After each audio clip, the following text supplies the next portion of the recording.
సమస్యల పరిష్కారంలో అక్కర్లీ కాంగ్రెస్ పార్టీకి అనుబంధంగా ఉన్న ఐఎన్టీసీ, కాంగ్రెస్ పార్టీకి అనుబంధంగా ఉన్న సిపిఐ, అలయన్స్ గా ఉన్న సిపిఐకి అనుబంధంగా ఉన్న ఏఐటీసీ, సిపిఎం కు అనుబంధంగా ఉన్న సిఐటు అక్కర్లీ ఫెయిల్ అయ్యారు. నాటకాలు, డ్రామాలు, రోడ్ల మీద డ్యాన్స్ చేసుడు, రోడ్ల మీద ఆడుకున్నాడు, నడి రోడ్డు మీద డ్రామా చేసినట్టు పడకలేసుకుని పండుకోవడం తప్ప చేసింది ఏం లేదు.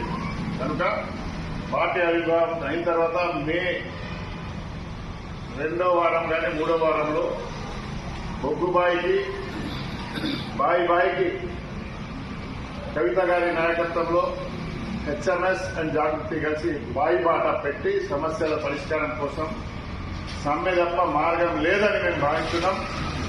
సమ్మె చేస్తేనే వారసత్వ ఉద్యోగాలు మిగిలి ఉంటాయి.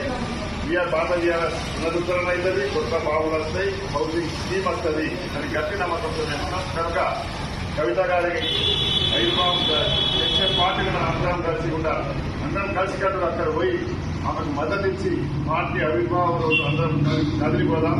సింగరేతరన్న పార్టీని బలోపేతం చేద్దాం,